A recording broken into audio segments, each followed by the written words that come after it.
You're listening to Remnant Radio 100.1 FM, the radio of your life, with your host, Captain Courageous, here on the fine Friday morning, believing your day is off to a very good start.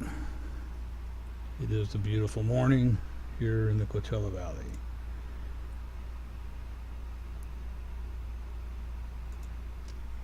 So today I'm going to talk about some stuff that could ruffle a few feathers, and that's what I'm good at doing. But coming from an abusive background, being abused as a child, and working with a lot of abuse victims, both male and female, and hearing some stuff around right now, especially with all the out of control people in this world. And a lot of people, there's a misunderstanding, and what I'm going to talk about is a biblical perspective of spanking. I'll just tell you right up front, I don't believe in it. I've raised 3 children, and I never hit one of my kids, and they're all good kids, every one of them. You know, you see a lot of memes right now on Facebook that say, you know, these kids just needed to have the crap beat out of them. Well, that's probably exactly what happened to them, is they had the crap beat out of them, quite frankly, and that's why they're rebelling the way they are. They're a lot of absentee fathers.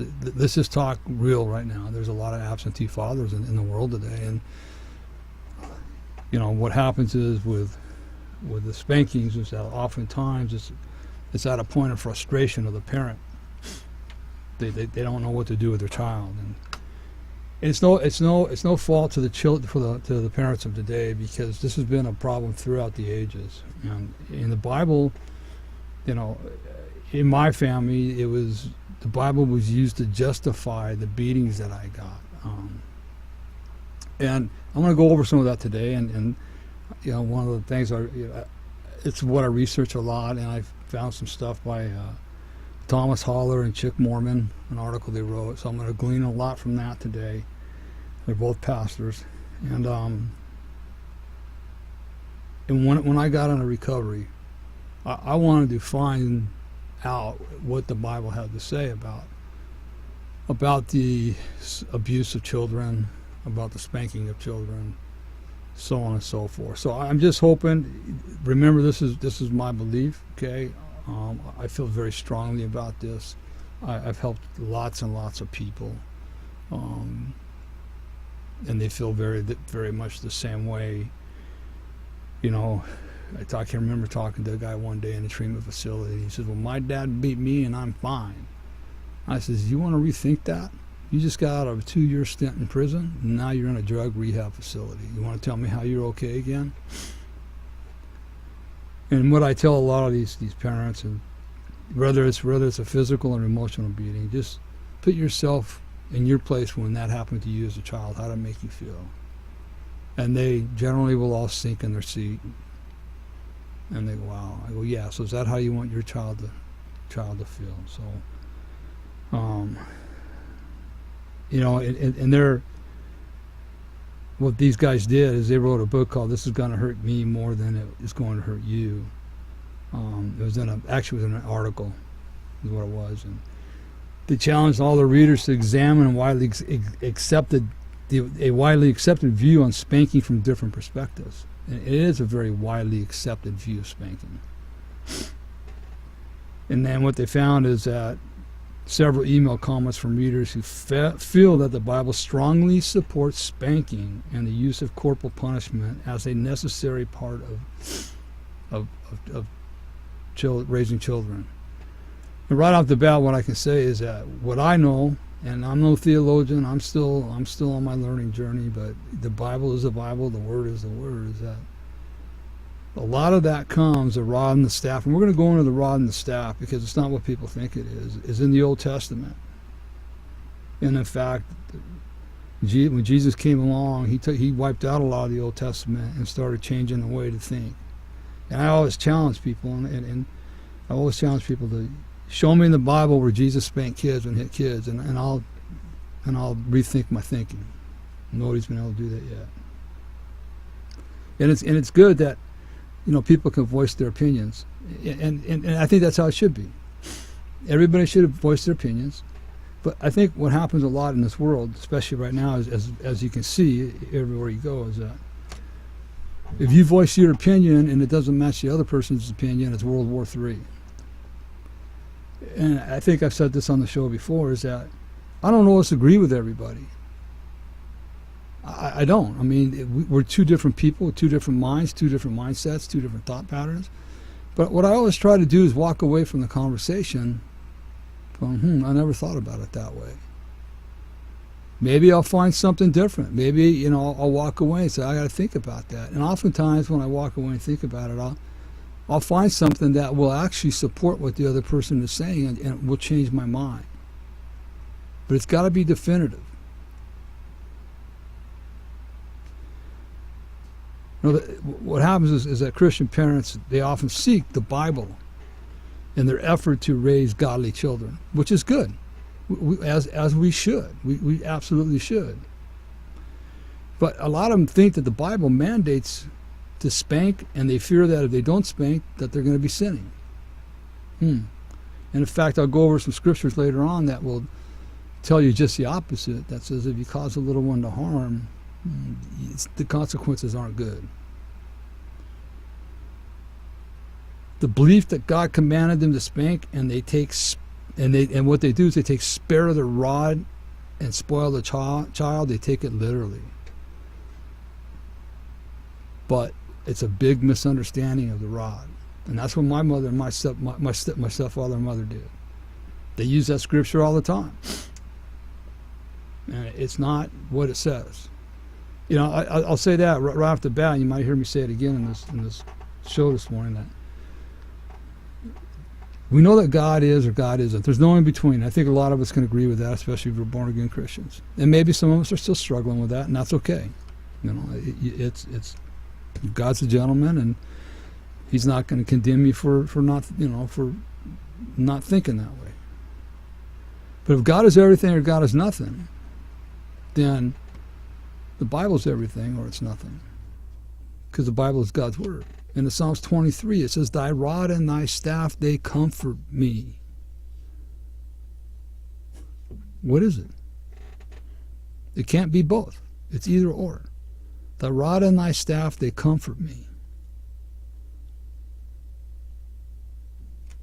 So is it used to beat kids and punish them, or is it used to comfort us in the thy rod and thy staff comfort me? Which is it? The Bible verses, I'm going to read a couple of them right now for you. And these are the ones that cause great confusion too, okay?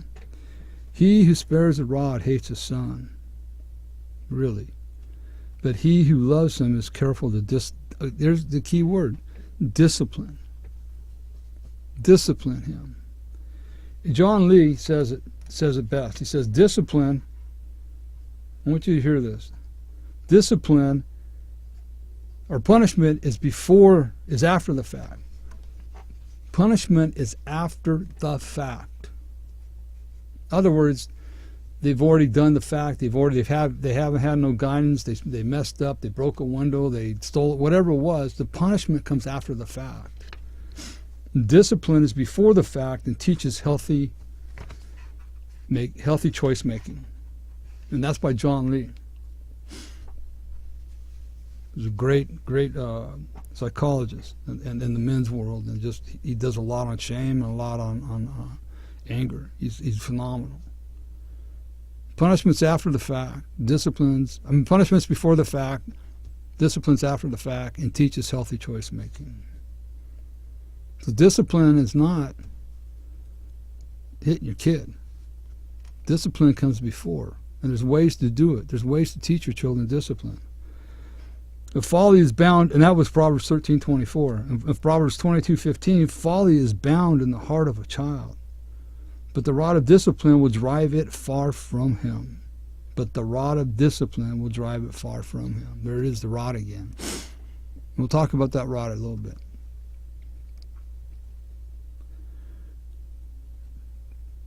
Do not withhold discipline from a child. If you punish him with the rod, he will not die. See, Do not withhold discipline. Okay? Discipline's before the fact. Teach your child right. Teach your child right. Punish him. Punishment's after the fact. Punish him with a rod and save his soul from death. I can tell you this from my perspective. It drove me farther away from God and the church, and really made me disdain my parents, the way they beat me and punished me all the time and abused me. I had no respect for them, no love, no nothing. And I swore I never wanted my kids to have that feeling for me. And they don't. They love me a lot. They respect me. They trust me. I almost blew it, but I got help 14 years ago. The rod of correction imparts wisdom, but a child left to itself disgraces his mother. The rod of correction imparts wisdom, but a child left to itself disgraces his mother. Well, of course, and that's the problem, is these children are left to themselves. Mom and dad are too busy working because, not their fault. Look at the world today. I mean, you got to work 10 jobs just to be able to pay a house payment or rent, it seems like. But there's absentee parents. I always hear fatherless children, motherless children. We're not fatherless or motherless. We have fathers and mothers, or we wouldn't be here on earth. I find that quite humorous. But absentee parents are definitely a big part of the problem. There's no doubt about it. So if you can't be around to teach your children, right, morals and ethics and values of life, of course they're going to disgrace you. And you need to go look in the mirror and go, what's wrong with my children? Well, where were you in their lives? This conversation can go really deep and go a lot of different ways. But I have it with a lot of people. At first glance, these verses seem to be in a strong support of the use of corporal punishment. But do they really? Do they really support corporal punishment on a kid, a child, 3-year-old, 4-year-old, 5-year-old? Do they really? Kids are kids. They're going to make mistakes. And if you don't bring them up right, they're going to continue to make mistakes, and they're going to get worse and worse and worse. And what are you teaching them? By your actions. The old statement, do as I say, not as I do. You need to lose that language. Because what they're doing is they're learning how to lie and cheat, number one. And they're not listening to your actions because they know they can't believe you, but they're not listening to your words, but they're looking at your actions, and they're following your actions, and they're repeating it. That's what's wrong with the kids today. And I know a lot of parents don't want to hear this, and I'm not here to condemn it's just, if anything, I hope there's some conviction. But no condemnation. I mean, it's not their fault. They didn't know. Where were their parents? It's handed down from generation to generation. You need to understand this.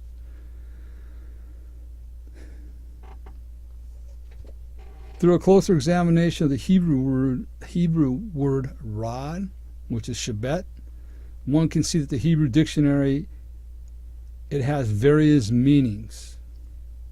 A stick or walking, writing, fighting, or ruling. The word shebet is most frequently used when referring to shepherds who are tending their flocks. I want you to hear this, okay? The shepherds used the rod to fight off prey and to gently guide wandering sheep, not to beat them. The rod's about a 3 or 4 foot piece of iron or wood, club. And it's used to ward off, to beat off any animals, wild animals, the bears, the tigers, lions, whatever wild animal is coming after their sheep. All right? The staff is real simple. The staff is used to gently guide a sheep back on course if it starts going the wrong way. If it gets too far out, the sheepherder can gently grab it with a hook on the end of the staff and bring it back into the herd. Okay? So if you go back to Psalms 23 where it says that thy rod and thy staff, they comfort me, the rod, just like a shepherd, the rod is there to ward off any wild animals that might come after us while we're in that dark place. The staff is used to guide us on our journey. It's used like a walking stick. So those are two things of comfort. It would be like today, when I hunt, I have a walking stick, right, that I got to have to walk, and I also have my firearm with me. And I have an extra firearm in case bears or wolves or anything come after me to protect me. So the rod and the staff, they're not used to beat kids with. They're used to guide them, direct them. And if you think about it this way, they're used like, if you got a child at home and you got a gangbanger coming up to your house wanting to get to your child, pull the rod out and start beating them. That's what it's for. It's to ward off the enemy. It's to ward off the enemy.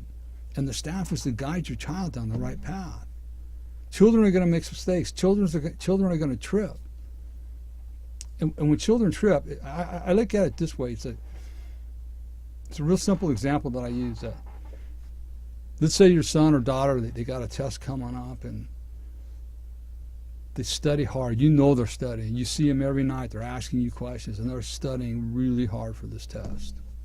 The day the test comes, they take the test, they come home, they walk in the door, they're all down. What's wrong, son? Dad, you know that test that I studied so hard for? Yeah. What happened? Because I got a D on it, Dad. Now, Dad has two choices. And the choice that I always received, and a lot of kids, again, talking to a lot of people, you did what? You got a D? You got to be kidding me. Are you stupid or what? I can't believe that you got a D. You must not have been studying in your room. You must have been in there listening to music or something other than studying. That's one response, and that's one response that a lot of people get. So right away, the son's not believed that he was studying. The parent accuses him of doing something else. Or the other response that I go to, hey son, you got a D? Wow. I know how hard you studied for that test. You were asking me questions all the time. What do you think happened, Dad? I don't know. I'll tell you what.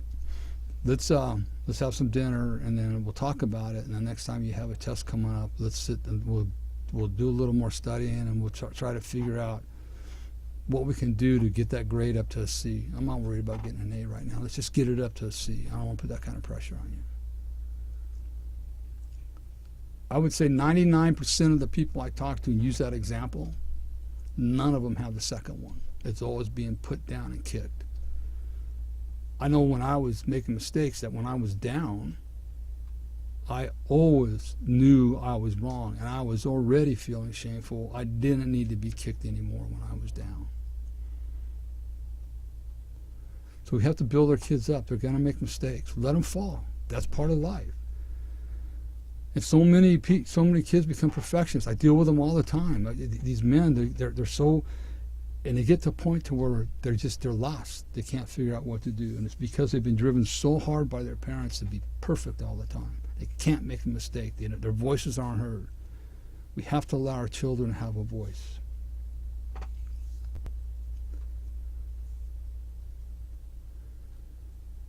And what these writers are saying is that all these scriptures are coming. They're coming out of from a book of poetry. And what poets like to do is they like to use familiar words of the day to represent concepts that the people to whom they are writing can create an image of what they are writing about. The image that we are to extract from these verses and proverbs is one of creating a culture. Think about this. We need to create a culture of accountability. That's what the world needs, is accountability, instead of blaming everything on everybody else. So I'm going to continue this conversation after this next round of music. And again, I'm passionate about this. This is what I do. The foundation, it deals with sexual abuse, physical, emotional, spiritual abuse of mostly men, but men and women. And we help the families heal as well. So, and I just want you to know that I'm talking about it from passion. And parents, a lot of parents, they don't know better. They're only doing what they were taught to do by their parents, whose parents were taught by their parents, and so on and so forth. And I guarantee you that if you were to ask them, they would say, well, I was doing a little bit better than what I treated you, a little bit better than I was treated. And therefore, I thought I was doing a really good job. And that was actually affirmed by one of the pastors at our church. He talked about his dad. It was pretty, I've been saying that for a long time. So remember, this is all said in love, kindness. I come across passionate because I am passionate about this. I see the damage that it does to so many people and so many men and women and families. So I just ask that you keep that open mind and an open heart. You might not agree with me, and that's fine. I just hope that maybe you can learn something out of these little lessons. But when I come back, we'll talk more about the accountability. So just sit and contemplate, and maybe you'll see something that you can change in your life.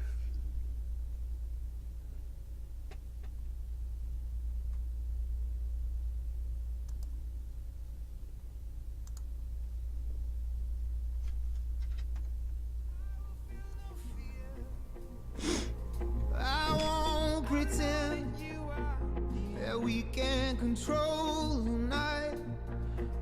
Oh, what kind